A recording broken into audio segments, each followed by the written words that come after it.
የማይገመቱ ከሆኑ አይቀር እንደ ኦርቶዶክስ ተዋሕዶ ቤተክርስቲያን ነው። ይኸውላችሁ ይሄን ቪዲዮ በደንብ ሸር እያደረጋችሁ ስሙኝ። ዛሬ አሁን ቅዱስ ሚካኤል ነው አይደል? ሌሊቱን ማህሌት እናድራለን።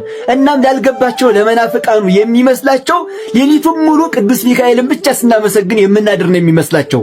ግን በቤተክርስቲያናችን ምን ሲባል እንደሚያድር የተወሰነውን እየተረጎምኩ ልንገራችሁ። ሊቃውንቱ በመጀመሪያው ዚቃቸው ላይ እንደዚህ ይላሉ። ኢይጽሕቅ ዘይመክሮ አማካሪ አያሻውም ይላሉ። ማን? እግዚአብሔር። ወኢያስዕ ዘይረድኦ የሚረዳውም አይፈልግም። ማን? እግዚአብሔር። አልወቱ ጥንት ወኢ ተፍጻሜት መጀመሪያም መጨረሻም የለውም። ማን? እግዚአብሔር። አልፋና ኦሜጋ። ኢያሃልቅ መንግስቱ አያልቅም። የማን? የእግዚአብሔር። ወአልቦ ዘይክል መዊአ ኃይሉ ኃይሉን ማሸነፍ የሚቻለው የለም። የማንን ኃይል? የእግዚአብሔርን። ወአልቦሙ ሁልቁ ለሰራዊተ መላእክት እለ ይትለአክዎ ለሚላላኩት ለመላእክቱ ሰራዊት ስፍር ቁጥር የላቸውም። የማን ሰራዊት? የእግዚአብሔር ሰራዊት።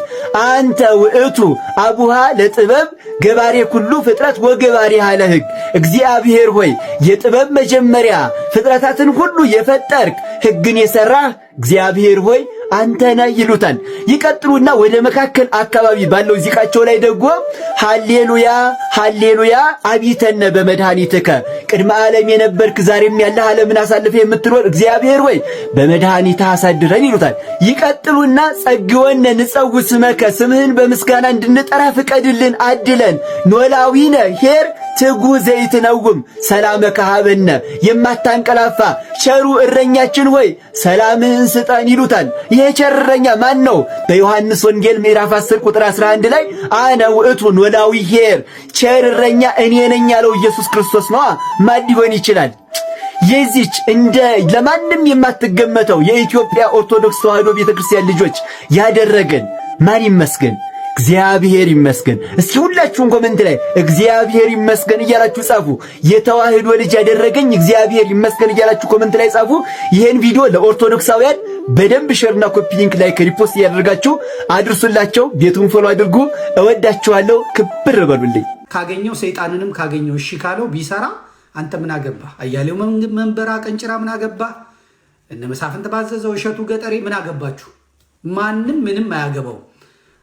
አያገባንም ካልክ ደግሞ አይ እኛን እንፋለማለን ካልክ ትወርዳለህ፣ ትገጥመዋለህ። አለቅ ትገጥመዋለህ።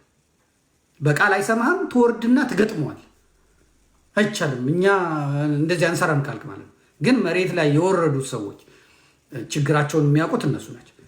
የአማራ ፋኖ ጥይት ሲያልቅበት ወታደሩም አልመጣ ካለ እና ጥይቱ ከሳሳበት ወያኔ ከሰጠችው መቀበል መብቱ ነው። ሻቢያ ከሰጠው መቀበል መብቱ ነው። ሱዳን ከሰጠችው መቀበል መብቱ ነው። ግብፅ ከሰጠችው መቀበል መብቱ ነው። ጣሊያን ከሰጠችው መቀበል መብቱ ነው። አብይ አህመድ ከጣሊያን መንግስት ይቀበላል፣ ከፈረንሳይ መንግስት ይቀበላል፣ ከአሜሪካ መንግስት ይቀበላል፣ ከፈለገው መንግስት ይቀበላል። መንግስት ስለሆነ ይቀበላል። አብይ አህመድ ደግሞ ተቃዋሚ ቢሆን ኦነግ ቢሆን ኦነግ ነበረ። ኦነግ ቢሆን ግብፅ ስትሰጠው ይቀበላል። ኦነግ ሸኔ አሁን ማን ነው የሚያስታጥቀው? የአብይ አህመድ መንግስት መከላከያ ያስታጥቀዋል። አረቦቹ ያስታጥቁታል። ግብፅ ታስታጥቀዋለች። ኦነግ ሸኔ አማራ ፋኖ ጋር ሲመጣ እንዴት እንደዚህ ይሆናል ምናምን ብሎ ነገር የለም። እነዚህ የሚተውላቸው ለማን ነው? ለነሱ ነው የሚተውላቸው። አያገባም አንተ። የኔ ምላሽ ይሄ ነው።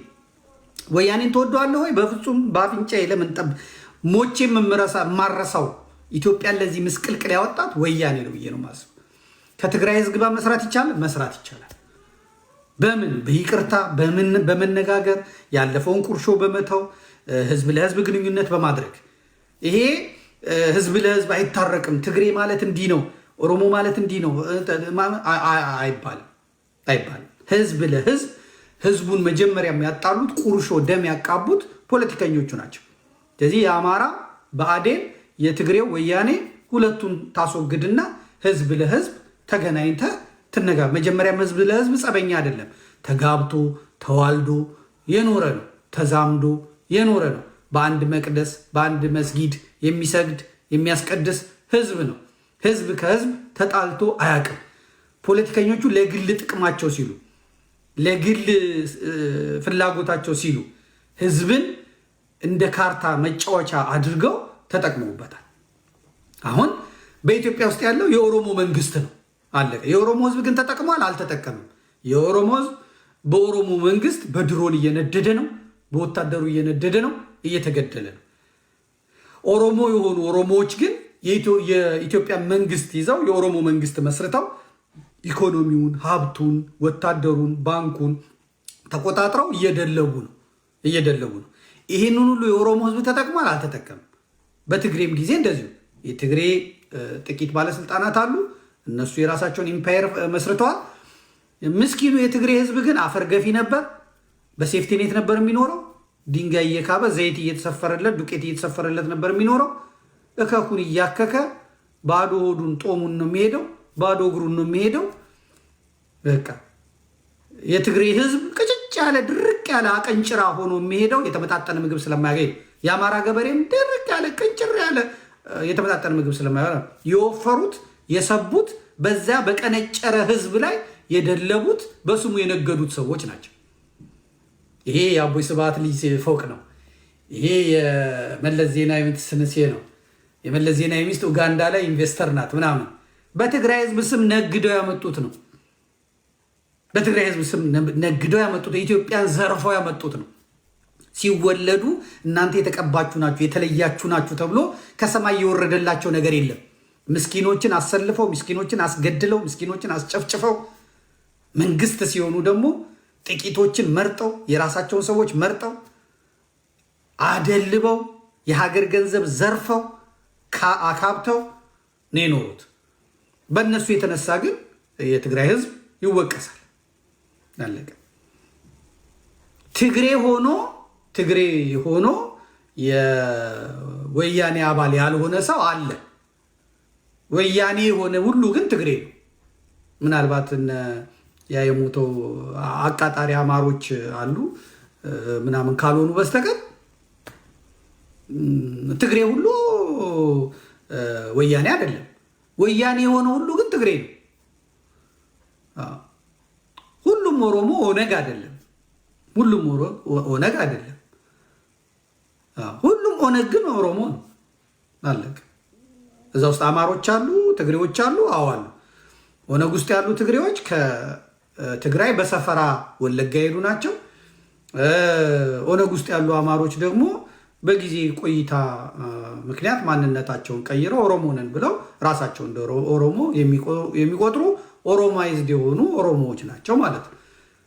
ነገር ግን ኦነግ ከተባለ ኦሮሞ ነው፣ በቃ አለቀ። ምንም ጣጣ የለው። የኦሮሞ ህዝብ በሙሉ ግን ኦነግ ነው አይደለም። የኦሮሞ ህዝብ በሙሉ ኦፒዲዮ ነው አይደለም። የኦሮሞ ህዝብ በሙሉ ብልጽግና ነው አይደለም። አለቀ። ብልጽግና የሆነ ግን ሁሉ በቃ ብልጽግና ነው አለቀ። ትግሬም ሊሆን አማራ፣ ትግሬ እንኳን አሁን ደጅ እየጠና ነው ብልጽግና ለመሆን። ጳጳሳቱ እግሬ አውጭኝ ሁለተኛ አይለምደንም ብለው ከተመለሱ በኋላ መንገዱ ክፍት ነው። ሁሉም ሰው ክፍት እንደነበረ፣ የጸጥታ ኃይሉም አሰኮ ድረስ እንደገባ ነው የተሰማው። ያው የተፈራው ህዝቡ አባቶች እዛ ቢሄዱ የሚዲያ ሰዎች አካላት አብረው ይሄዳሉ። ህዝቡ ለሚዲያው ይዘከስከዋል፣ ለአባቶችም ይናገራል። እናም አራጅነታቸው ይረጋገጥባቸዋል። እና እዛ ከመሄዳቸው በፊት ተጠቃቅሰው ነው፣ አስፈራርቷቸው ሳይሆን ተጠቃቅሰው ነው ደርሰው የተመለሱት ይላሉ። እኔ እንደ መፍትሄ ተጠይቄ ያለው ምንድን ነው አንተ መፍትሄ የምትለው ብለው ብዙ ሰዎች ነግረውኛል። እኔ የምለው እረኞቹ ሽጠውሃል ነው የምለው። አዎ ትተውሃል ነው የምለው።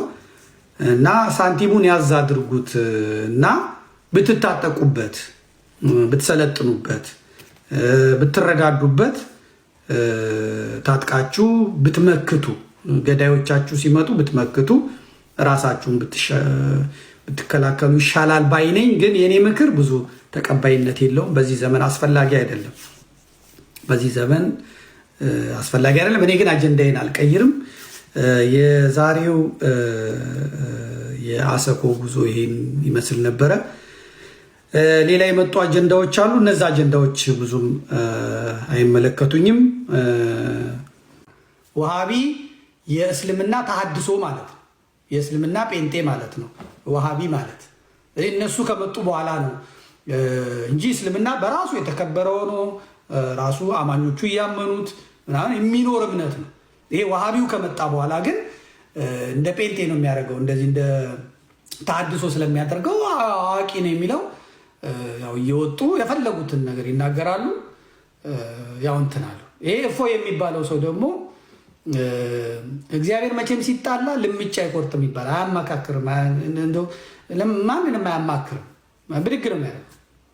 ሐዋርያትንም ሲመርጥ አይታችሁ እንደሆነ የተማሩትን የሰለጠኑትን ምናምን ሳይሆን በቃ መረብ ዘርግተው ዓሣ የሚያጠምዱትን በትምህርት ምንም ያልገፉትን በመቅደሱ አካባቢ የማያገለግሉትን ቀረጥ የሚቀርጡትን አምኑ ሰብስቦ አምጥቶ ዓለም በክርስትና እንድትከደን ያደረገው እግዚአብሔር ያውቃል። መምረጥ ያለበትን ያውቃል። እና ከቤተ ክህነት ቢሆን ቤተ ክህነት እሳት ይነድበት ነበር። ይሄ ሰውዬ ሲኖዶሱ መግለጫ ያወጣበት ይባል፣ ግን ከቤተ ክህነት አይደለም፣ ከመንፈሳዊ ኮሌጅ ይወጣ አይደለም፣ ከሰንበት ትምህርት ቤት ይወጣ አይደለም። በቃ አንባቢ። በነገራችን ላይ እፎይ መጀመሪያ እኔን ነው የሚቃወመው። እንዴት ውሃብያን ይናገራል፣ እንዴት እስላምን ይናገራል እያለ ቪዲዮን ላይ ሰራብኝ ነበር። ልክ እፎይ ሲመጣና እኔ አንድ ቀን ስደግፈው እነ ቤተልሔም ዳኛቸው ዘውዴ መገርሳ ነው ፈይሳ፣ እነሱ ቀጥታ እፎይ የሚባለው ያኔ እኔ ስልጤዎችን ለምን ተናገርክ እያለ የሚሰድብበትን ቪዲዮ ነበር ያመጡት። ደግ አደረገ ነው ያልኳቸው። እና እግዚአብሔር አምጥቶ ይህ ልጅ በዚህ ነገር ላይ እንዲነጋገር ምን አደረገ። እፎይ ከመጣ በኋላ ስለ እውነት እንነጋገር ከተባለ ከቤተ ክርስቲያን ላይ ብዙ ስድብ ርቆላታል። እግዚአብሔር በሚያውቀው ብዙ ቤተክርስቲያን ላይ አፍ መክፈት የለም። እኔ ለዚህ እግዚአብሔርን አመሰግነዋለሁ። አያችሁ እግዚአብሔር ቤተክርስቲያንን እንዴት በጥንቃቄ እንደጠበቃት። ማህበረ ቅዱሳን አይደለም፣ ሰንበት ተማሪ አይደለም፣ የሰበካ ጉባኤ አባል አይደለም፣ የመንፈስ ላይ ኮሌጅ ምሩቅ አይደለም፣ የአብነት ተማሪ አይደለም። በቃ ሰው ነው፣ አንድ ኢትዮጵያዊ ሰው ነው እፎይ ማለት። ይህ ግለሰብን ደግሞ ምን አድርገህ ትናገረዋለህ?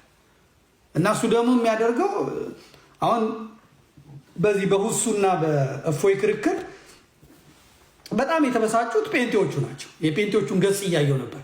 ሁሱ መጽሐፍ ቅዱስ ይችላል፣ እፎይ ግን መጽሐፍ ቅዱስ አይችልም። ክርክሩ እኮ እፎይ የመጽሐፍ ቅዱስ እንዲያስረዳ አይደለም፣ ሁሱም ቁርአን እንዲያስረዳ አይደለም።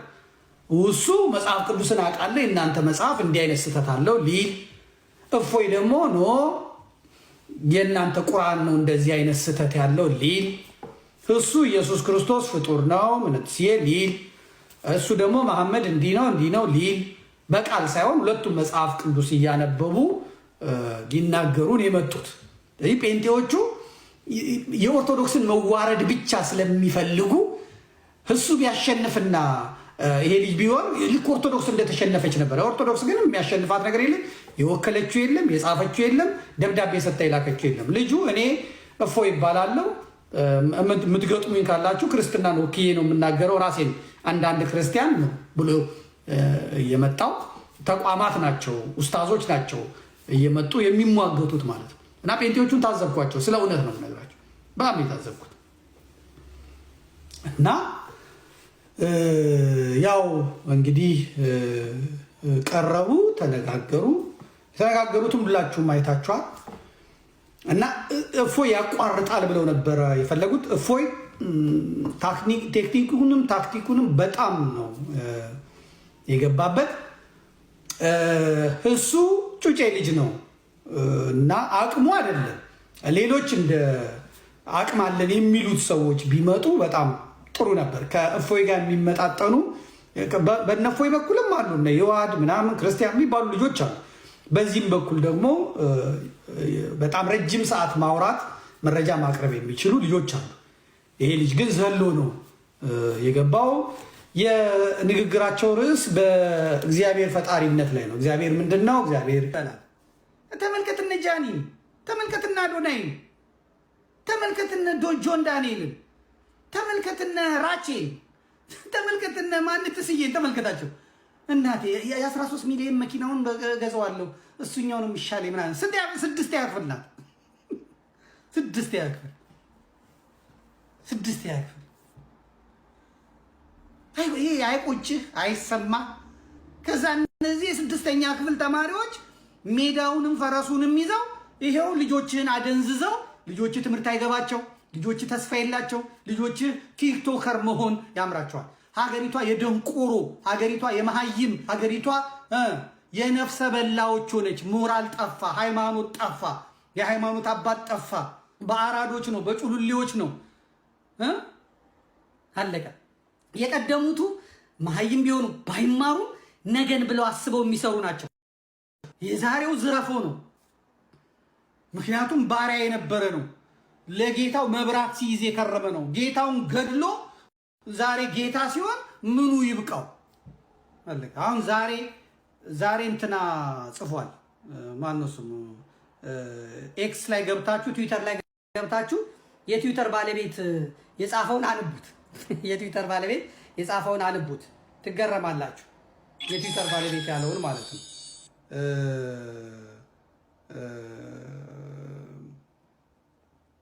በቀደም ወንድማችን ሲልክልኝ ነበርና ምንድነው ያለው? ትዊተር ላይ ገብታችሁ ተመልክቱት። ኤለን ማስክ የጻፈውን ማለት ነው። ሂዳችሁ ገብታችሁት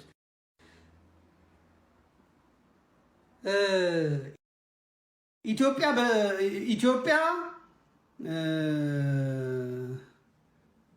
የደሃ ደሃ ናት ብሎ ነው የጻፈው። ተመልከቱ። ቁጥር 1 አሁን በቅርቡ ትሪሊየነር ይሆናል ባለሀብት ይሆናል የሚባለው ኤለን ማስክ ኢትዮጵያ የደሃ ደሃ ናት ብሎ ጻፈ። ትዊተሩ ገብታችሁት አዲስ አበባ የተቀመጠው ኢትዮጵያ አውሮፓ መሰለች፣ ኢትዮጵያ ኒውዮርክ መሰለች ይላል። ግድግዳ ላይ የዲም ላይት መብራት ጠምጥሞ ቀለም በቀለም ቀብቶ ትበላው ይመስል አንድ ሀገር የሚያድገው በስራ፣ አንድ ሀገር የሚያድገው በሚልከው በሚያመርተው፣ አንድ ሀገር የሚያድገው ባለው የፋብሪካ ብዛት እንጂ አንድ ሀገር የሚያድገው በመናፈሻ ብዛት በሳር ብዛት ነው የተባለ ማን ያለ? ማን ያሰ? የትኛው ሀገር ኢኮኖሚስት ነው እንትን የሚለው? ያንተን ግማታም የወንዝ ዳር ለመጎብኘት ነው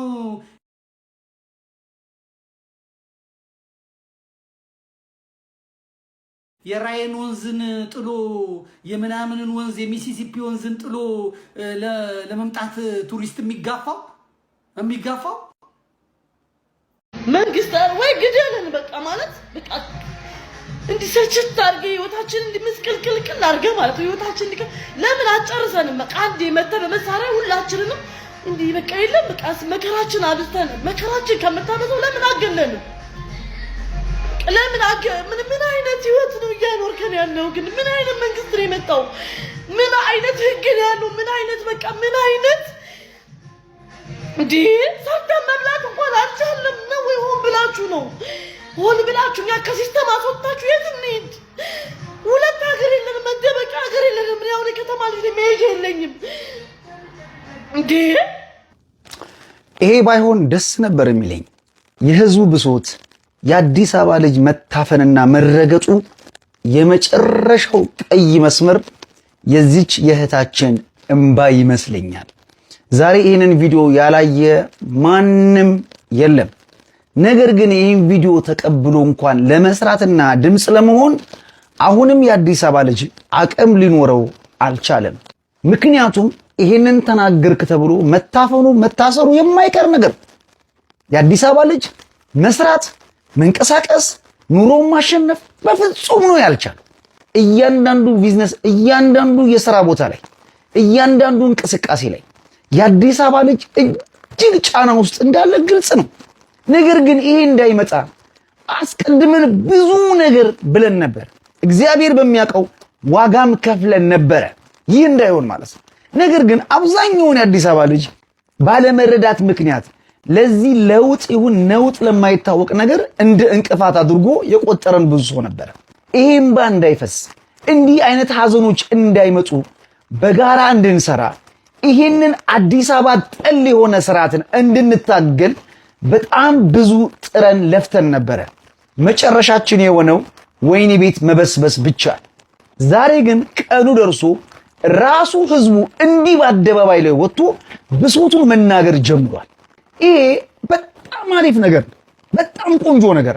ስለዚህ እህታችን የጀመረችውን ይሄን የብሶት ድምፅ ሁሉም የአዲስ አበባ ልጅ በመቀባበልና አንድ አይነት ድምፅ በማሰማት ይህንን ስርዓት ልንታገለው ነው የሚገባል። እውነት ለመናገር እህታችን መረገጡ፣ መታፈኑ፣ ስራ መበላሸቱ ግራ ገብቷት እዚህ አደባባይ ላይ ወጣ ተነፈሰችው እንጂ ከእህታችን የባሰ ጓዳቸው ተቀምጠው በራቸውን ዘግተው የሚያነቡ የሚያለቅሱ የአዲስ አበባ ልጆች እልፍ የሆኑ ወጣቶች አሉ።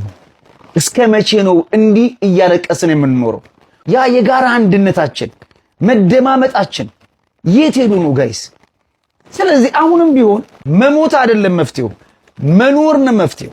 ለመኖር ደግሞ ይሄን አረመኔ ስርዓት ፊት ለፊት መጋፈጥ ያስፈልጋል ማለት ነው። አሁን እህታችን አልቀሳለች፣ አንብታለች፣ የሆነ ቤት ትመጣለች። ከዛ በኋላስ የሆነ ድጋፍ ይደረግላታል፣ የሆነ ነገር ሰፖርት ትደረጋለች፣ እንቧ ይታበስላታል። ኦሮሞ ባህል መሰረት ከዚህ በፊት ለእንግዳ የሚሰጠው ብልኮ፣ የጦር መሪ የሀገር መሪ ከሆነ ደግሞ ፈረስ፣ ከዚያ በኋላ ደግሞ እንጨት አለ። እንጨት አባገዳዎች የሚይዙት እንጨት ከታች ቀዳዳ አለው፣ ከላይ ደግሞ ዱልዱም ያለ ነው። ስለዚህ ከታች ያለው የሴት ብልት ነው፣ ከላይ ያለው ደግሞ የወንድ አፍረተ ስጋ ነው የሚባለው እና ይሄን ነበር የሚሸልሙት። አቡነ ጎርጎርዮስ ናዝሬት ላይ ተሸልመዋል። የሱዳኑ መሪ ተሸልሟል። ከስር ቀዳዳ ነው፣ ከላይ የቆመ ነገር ነው። አባገዳዎች የሚይዙት እዚህ ላይ የሚለጠፈው የወንድ ብልት ነው። በድሮ ጊዜ የኦሮሞ ጀግኖች ይዋጉና ወይም ደግሞ ሚስት ሊያገቡ ሲፈልጉ የክርስቲያኑን ወይ የሌላ ቦታ ብልት ቆርጦ ያመጡና እዚህ ላይ ብልቱን ያደርጉታል። አሁን ብልት ስለጠፋ ስለተወደደ የብረት ወይ የቆዳ ነገር እዚህ ይደረጋል። ታሪኩ እንደዛ ነው እና ድሮ የሚሸለመው እንደዛ ነበር። አሁን ግን የአቦምሳ ከንቲባ ለአባቶቻችን በሰኔ ጾም በሐዋርያት ጾም ሰንጋ ይዞላቸው መጥቷል። ደም ላፍስላችሁና እዚህ ምናምን ብሎ ለአባቶች ጋቢ ነበር የሚሸለመው። እንግዲህ አሁን ተቀይሯል። ሰንጋን የሰጣቸው እነሱም በጣም ፍንክንክ ብለው አላህ ይስጥልን ያረቢ ለዓለም ይስጥልን በእውነት ምናምን ብሏል። አንዳንዶች ምን ነው በጾሙ እዚህ ሰው ፊት ያሉ ብለዋል ነው የሚባለው። ግን እኔ የሰማሁት አባቶቻችን ያን በሬ ይዘው መጥተው ለህዝቡ ተሽጦ እዚህ አቦምሳ ላለው ህዝብ ተሽጦ ይከፋፈልላቸው የሆነ ነገር ይገዛላቸው ብለው ሰጥተው ሄደዋል። ከዚያ በሬው እነሱ ሄዱ። አባቶቻችን በእውነት እንቸኩላለን ብለው ሄዱ። መሄጃቸውንም አልተናገሩም። በሩጫ ጻድቃኔ የተሳሉ አሉ፣ አክሱም ጽዮን የተሳሉ አሉ፣ ግሸን የተሳሉ አሉ። ምን ውስጥ ነው የገባ ነው? ምን እሳት ውስጥ ነው የገባ ነው? ሁለተኛ እግራችንን ይስበረው እኛ ብሎ ደግሞ ጳጳሳት እኛ ብሎ አባቶች ብለዋል ነው የሚባለው። እኔ አልሰማውም። ይህም ወሬ ነው፣ ትክክል አይደለም። ግን ሄደዋል። ከዛ በሬውን እነሱ እንደወጡ ከንቲባው መጀመሪያ ከመዘጋጃ ቤት ወጪ ነው የወጣው። ከንቲባውና ለጥፍላቸዋለሁ ልጁ የስጋ ቤት አለው አሉ። በሬውን እየነዱ ወስደው ሉካንዳው በራፍ ላይ አቁመውታል። እነዚህ ህዝቡም ደግሞ እንዴት ይጠይቅ? በሬው ተሰጥቶናል እኮ ምናምን ቢባል የጠየቀው ሰው ሊታረድ ይችላል። በበሬው ምትክ ሊታረድ ይችላል። ስለዚህ ዜና ተሰርቶበታል። በሬው ግን ሉካንዳ ገብቷል እና